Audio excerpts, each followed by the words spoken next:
Ladies and gentlemen, the Palace Press Officer, Undersecretary Claire Castro.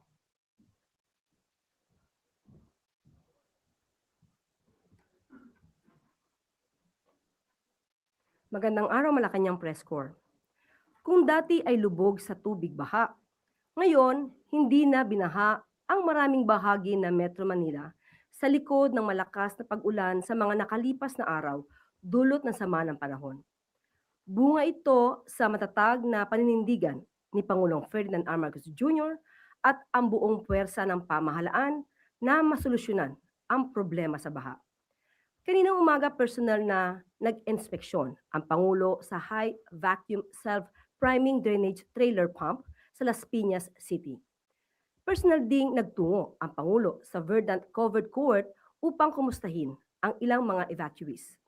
Sa kanyang pagbisita, binigyan diin ng Pangulo ang positibong epekto ng patuloy na dredging bilang temporary solution sa baha habang ginagawa ang ibang long-term solutions, kaya prioridad ng Pangulo ang pagpapatuloy at pagkompleto ng spillway sa Las Piñas.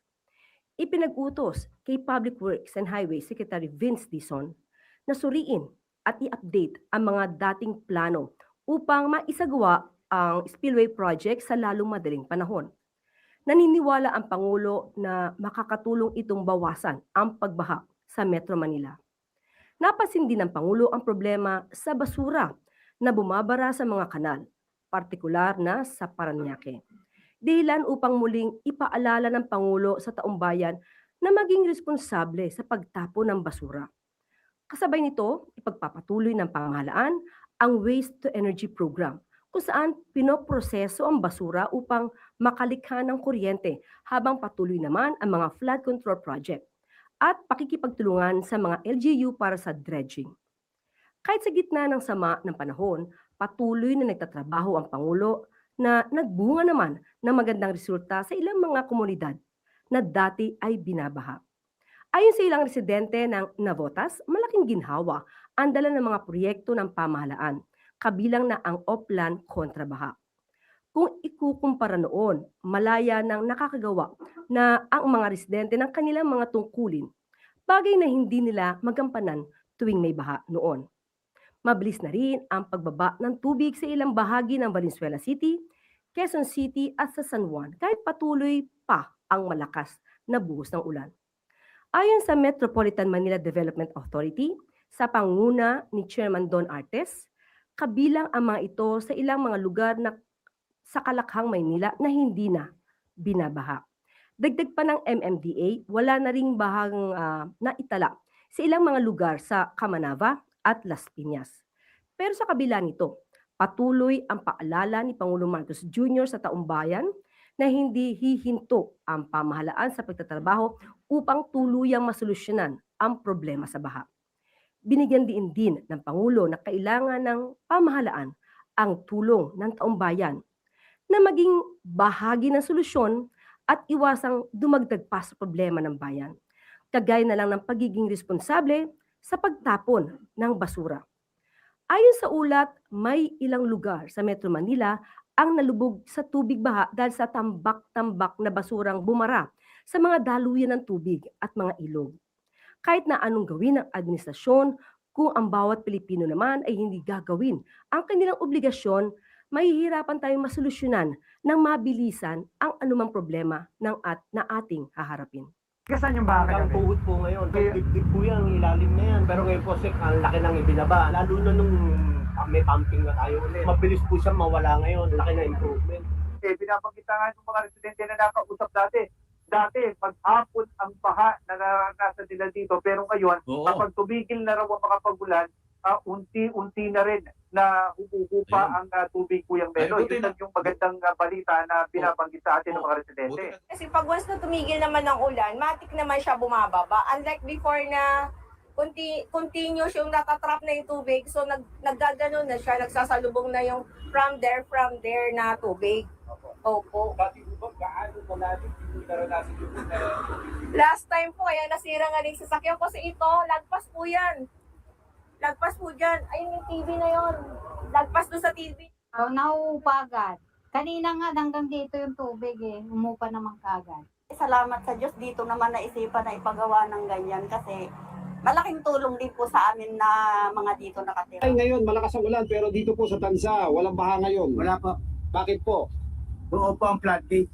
Ah, Saka po hindi gano'ng malaki ang tubig.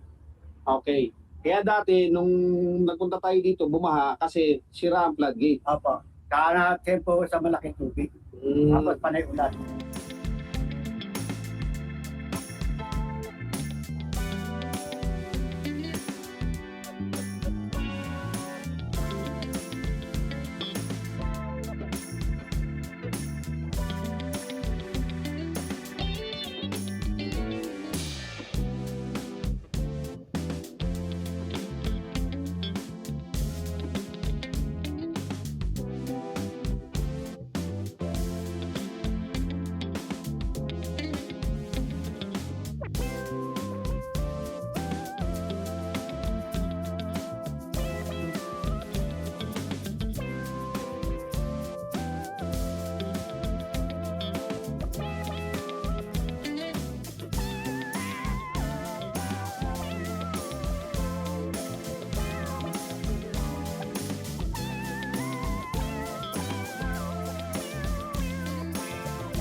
Pabahay na may seguridad, pamumuhay na may dignidad. Ito ang hatid ng expanded 4PH program ni Pangulong Ferdinand R. Marcos Jr. sa mga bagong homeowners sa People's Ville, housing project sa Davao City. Inilarawan ng ibang beneficiaries ang dating estado bago makamit ang pangarap na sariling tahanan. Lampas 2 dekadang nangungupahan at palipat-lipat ng tirahan. Ito ang pagkakapareho ng mga kwento ng kanilang buhay. Ngunit dahil sa pinaigting at epektibong pabahay program ng pamahalaan at sa pamumuno ni DSUD Secretary Jose Ramon Aliling, tapos na ang kanilang pagtitiis at paghihintay. Ang dating renters ay ganap ng homeowners ngayon. Ang proyektong ito ay pinagplanuhan, tinrabaho ng kasalukuyang administrasyon ni Pangulong Marcos Jr. Dahil iyan ang nais ng Pangulo para sa ating mga kababayan at ito ay para sa mga taga Davao City. Isang maayos na pabahay, isang tunay na komunidad. Ngunit ang proyektong ito ay pilit na inaagaw ng ilang mapagpanggap na kahit wala silang anumang kontribusyon sa pagod ng Pangulong Marcos Jr. at ng DSUD, ay pilit bubulagin ang mga kababayan natin sa pamamagitan ng pagpapanggap na kanila daw ang proyekto na People's Ville sa Davao City.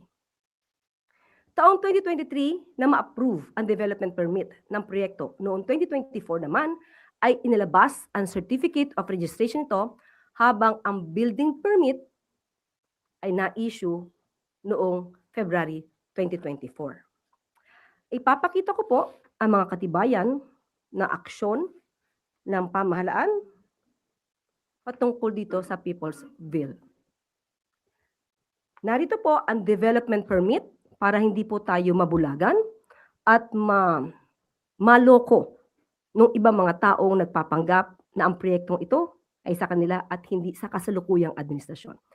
Ang development permit po ng People's Ville sa Davao City ay na-issue lamang noong July 18, 2023. Ito po ang pinalaking kopya ng development permit. At kung mapapansin niyo po, nandito po yung date, kaya pinalakihan ko rin po para makita ng ating mga kababayan. Ito po yung pinalaking upper portion ng nasabing development permit. Nandito ang petsa, July 18, 2023. At maliban dyan, ang Certificate of Registration number 00022414 para sa People's Ville 123 Condominium Project. Na-issue po ito June 20, 2024. Panahon na po ito ni Pangulong Marcos Jr. At pinalaki ko rin po yung pinaka petsa na nakasaad po sa may bandang dulo ng nasabing certificate. Nandito po, June 20, 2024. At kasama rin po na ipapakita ko sa inyo ang building permit para sa Peoplesville, application 2300823 na may petsang December 6, 2023. Ito po ang application for building permit. At na-issue naman po ito February 16, 2024. Ito po ang pinalaking may petsa ng nasabing dokumento. So maging mainam po na maging mapanuri tayo at ang proyektong ito ay para po sa ating mga kababayan. Hindi para magpabida ang sinuman, kundi laan ito para sa ating mga kababayan, lalong-lalo na sa Davao City. Sa pinakabagong ulat ng ahensya, nasa higit 2,600 units na ang tapos, habang nasa 4 na building na may 400 units ang kasalukuyang under construction. Ongoing ang development ng Peoplesville Project sa Kalinan District, Davao City. Dinisenyo ito upang makapag-accommodate ng 7,200 condominium units sa tulong ng 72 residential buildings.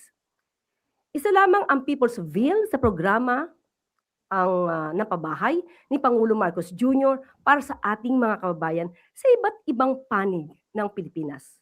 Malinaw ang hangarin ng Pangulo ang maghatid na maayos, ligtas at may dignidad na pabahay para sa bawat pamilyang Pilipino.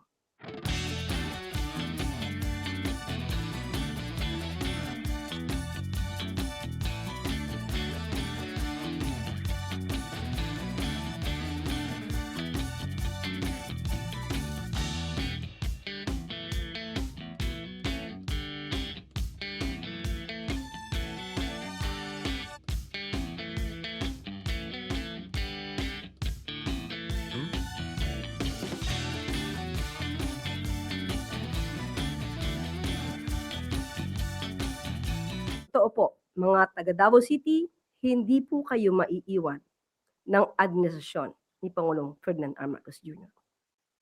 At maaari na po akong tumanggap ng inyong mga katanungan. Unang tanong po mula kay Jervis Manahan, ABS-CBN.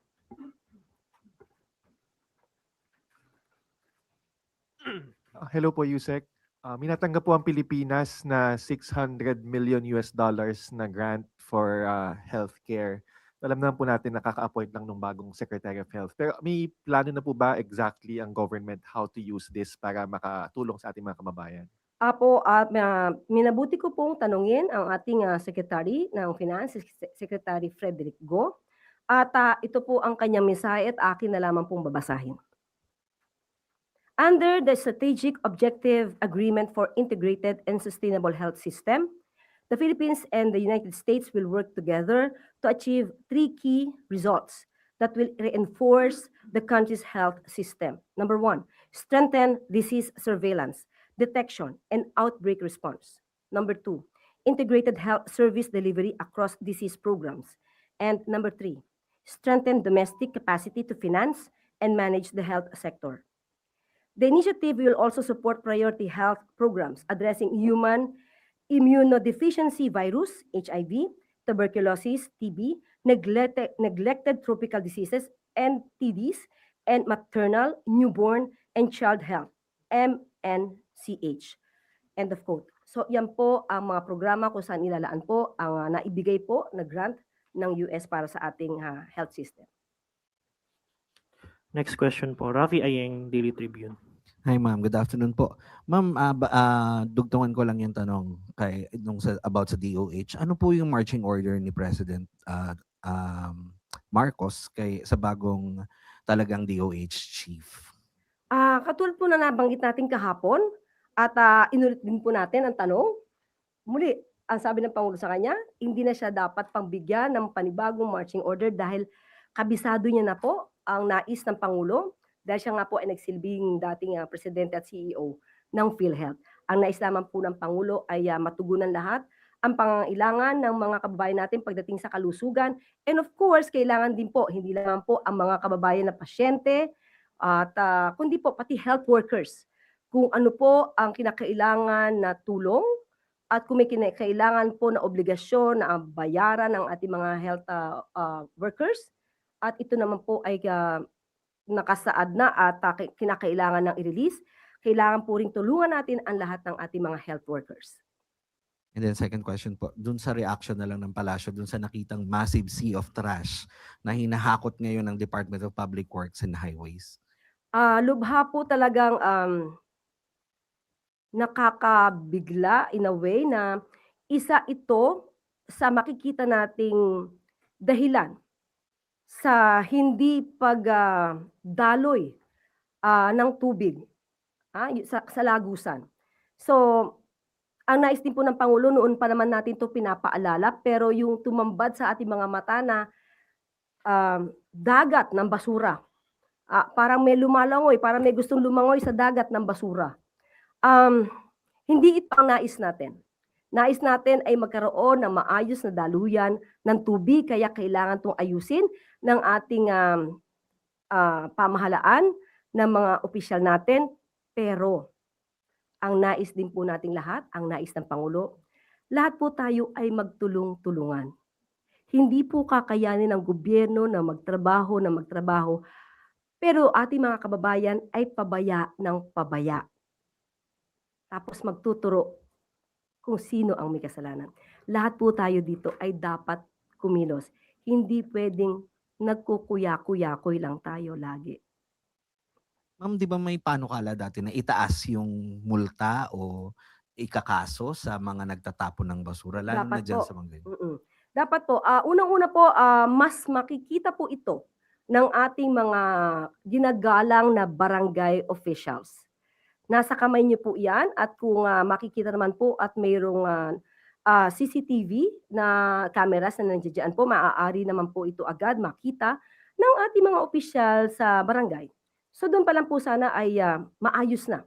Dahil malaki pong tulong kung mismo ang ating mga taga-barangay ay, although alam natin masisipag sila, pero mas magdoble pa po ng pagtatrabaho para po maiwasan natin to. Kasi tayo rin po lahat ang magiging biktima nito, ng mga basurang itinapon natin. Talagang babalik at babalik sa atin. And last from my end, ma'am, para hindi na ako balikan. Marami ka pa. Isa na lang. Yung sa EDSA busway po, itutuloy po ba ng DPWH yung kontrata ng contractor dun sa potholes?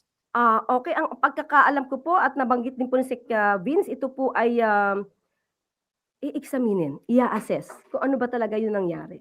Kasi kahapon nabanggit niya, meron lang tubig na parang na-stuck at hindi nakaagos lahat kasi pagka ganyan ang aspalto, kapag nababad talaga sa tubig, hindi nagiging maganda ang resulta. Pero hindi dapat na parang ganun lang kabilis masira. So ito po ay titignan mabuti ni Sec. Vince kung ano ba talaga ang punot dulo ng pagtungkab ng aspalto. Next question po, Alvin Baltasar, Radyo Pilipinas. Yusek, good afternoon po.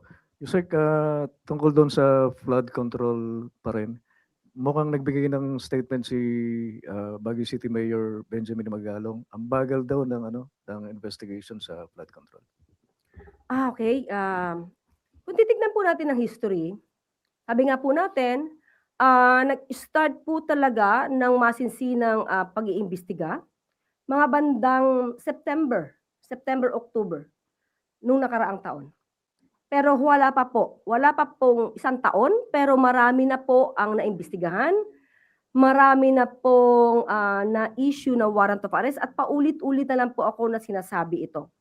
At kung nababagalan po ang isang mayor, katulad ni Mayor Benji Magalong, kung balikan natin ang mga kwento at istorya, taong 2019, inamin ni Mayor Benji Magalong na sinimulan niya nang mag-imbestiga patungkol sa rock netting. 2019. Pero na-call out siya ni Secretary or rather Senator Trillanes taong 2025. September 10, 2025 ay na-call out siya at sinabing matagal na naimbestigahan ang racketeering according to the mayor. Pero wala pa siya napangalanan at wala pa siyang na-idemanda man lang. Ayon din kay Senator Trillanes, di umano, ay parang mayroong kinakatakutan na mabulgar na pangalan. At sa isang interview din naman, October 20, 2025, inamin ni Mayor Magalong na 2019 pa ay sinisimula niya ng imbestigantong racketeering. Pero 6 na taon ang lumipas, wala pa rin siyang nagawa tungkol sa issue ng racketeering. So, sino po ba kaya ang mas mabagal? Kung merong kakayanang mamintas at magturo, dapat ay may kakayanan din kumilos para makatulong sa gobyerno at hindi puro pamimintas lang ang alam at pamilya. Meron ding Yusek, na binanggit naman doon sa ongoing impeachment trial si Mayor Magalong. Ang sabi niya, meron siyang i-implicate na ilang mga House impeachment prosecutors na meron naman ng budget insertions. Nakikita ba ng palas sa Yusek na makakasira ito doon sa credibility ng hanay ng prosecution? Muli, no, kung sino man po ang mga prosecutors dito, kung ano nagaganap na proseso sa impeachment, ay hindi naman po hahadlangan kung ano mga issues sa kanila. Pero muli, galing muli ang komento. Sir Alvin, kanino ulit galing ang komento? Reportedly kay Mayor Magalong. Mayor? Mayor Benji Magalong. Okay. So muli, no, sinabi ni Mayor Magalong na involved ang mga ito sa anomalya, tama, corruption? Budget insertions. Project insertion. Okay, okay. So in other words, marami siya muli nababanggit na mga issues. Pero wala pa rin siyang napapangalanan. Nandiyan pa rin po, siguro mas maganda po na hingin nyo rin sa kanya kung ano yung naging resulta sa 30-30-30. Saka yung 777. Namatay ang issue, walang anumang naimbestigahan. And at the same time, meron din siya sinabing 90% di umano ang corrupt sa House of Representatives. Pero wala pa rin siya napapangalanan. Maski na po, patungkol sa EJK, sinabi niya na alam niya na maraming pumatay lang para pumatay. At may report siya. Pero hanggang ngayon ay wala pa rin siyang narireklamo patungkol sa mga nang-abuso di umano sa EJK. And maganda po sigurong ito mabanggit dahil nung siya tinanong naman patungkol sa impeachment trial na kinakapalooban or involving the Vice President, ang kanyang sinabi lamang ay, I would like to invoke my right to remain silent. So, parang magkaiba ang kanyang panuntunan pagdating sa ibang tao at sa Vice Presidente.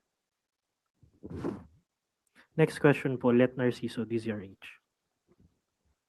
Good afternoon, Yusek. May panukala po si Senator Chis Escudero na palawigin ng 5 taon ang termino ng mga opisyal ng barangay at sangguniang kabataan, which could effectively postpone the BSKE scheduled for November.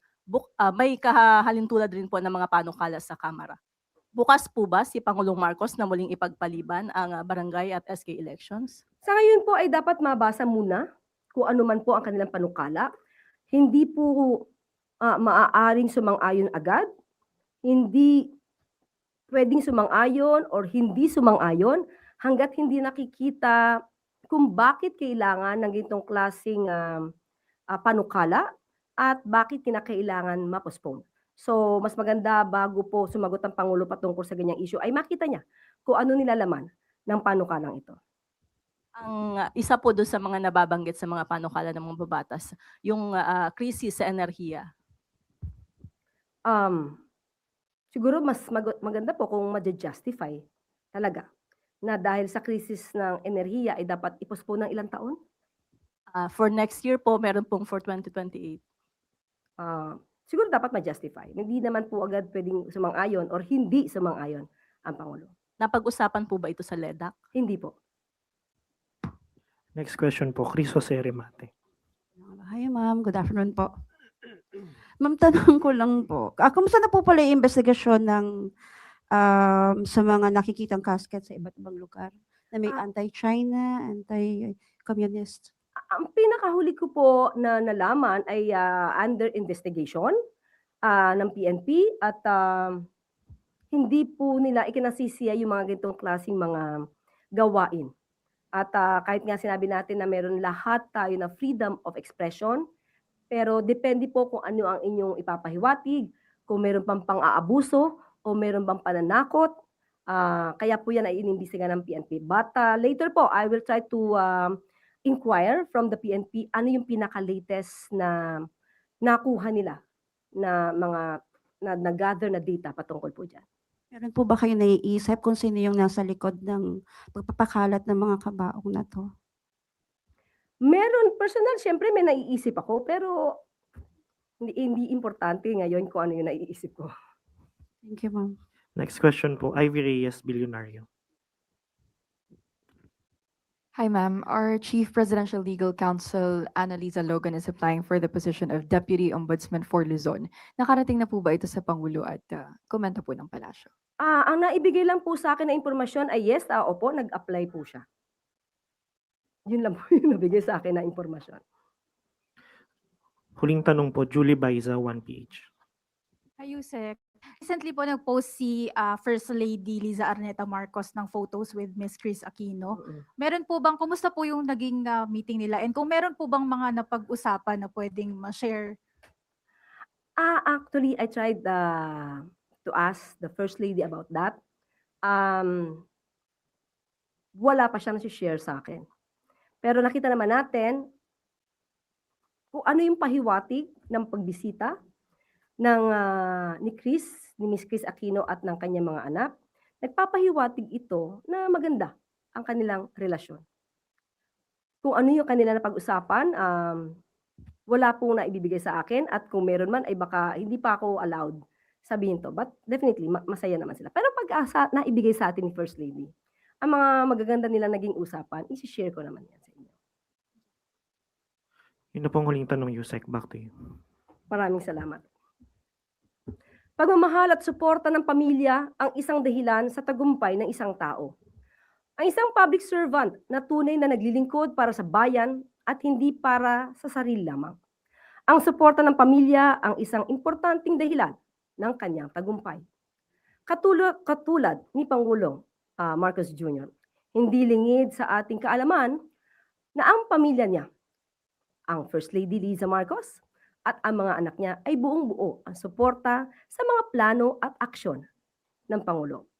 Ngunit hindi lang sila ang nagpamalas ng pagmamahal sa Pangulo, kundi pati ang kanyang kapatid na si Miss Irene Marcos Araneta. At isama rin natin ang hindi matatawarang pagmamahal ni Miss Amy, or mas kilalang Little Amy noon. Sa huling video ng Pangulo ay doon natin namalas na ang pagmamahalan na magkapatid ay hindi matatawaran. Walang kaduda-duda. Si Miss Irene ang nasa likod na magandang kausuutan ni Pangulong Marcos Jr. noong huling SONA nitong Hulyo. Kitang-kita ang pag-aaruga ng bunsong kapatid na si Miss Irene sa Pangulo, pati na sa First Family. Marami ang naantig na damdamin sa nakitang ito behind the camera. Behind the news ay may isang Miss Irene, isang kapatid na nagpapangiti sa ating Pangulo, nagpapagaan din ng dalahin. Isang kapatid na nagbubukas ng daan para malagpasan ang mga balakid. Hindi isang kapatid na gumagawa ng problema para madagdagan pa ang pasanin sa balikat ng ating Pangulo. May kasabihan nga tayo, ang tunay na pagmamahalan ng magkapatid ay tulad ng isang matibay na puno na may iisang ugat. Hindi matitibag ng anumang bagyo, hindi magigiba ng anumang delubyo. ang mga damit ko, mga lalo na mga barong ko, ay ang kapatid ko si Irene. Siya ang naghahanap, laging naghahanap yung pag may nakita siya na magandang barong o magandang damit, ay kukunin niya at sasabihin niya, oh, gamitin mo ito. Siguro mga 1 month before nung SONA, meron na siyang pinadala na barong. Sabi niya, ito 5 magandang barong, mamili ka. At lagi po natin tandaan, ang bagong Pilipino ay masipag at ang bagong Pilipino ay masipag at tunay na gumaganap sa tungkulin. Hindi pa kuya-kuyakoy at mas lalong hindi pabida na umaagaw sa trabaho at pagod ng iba.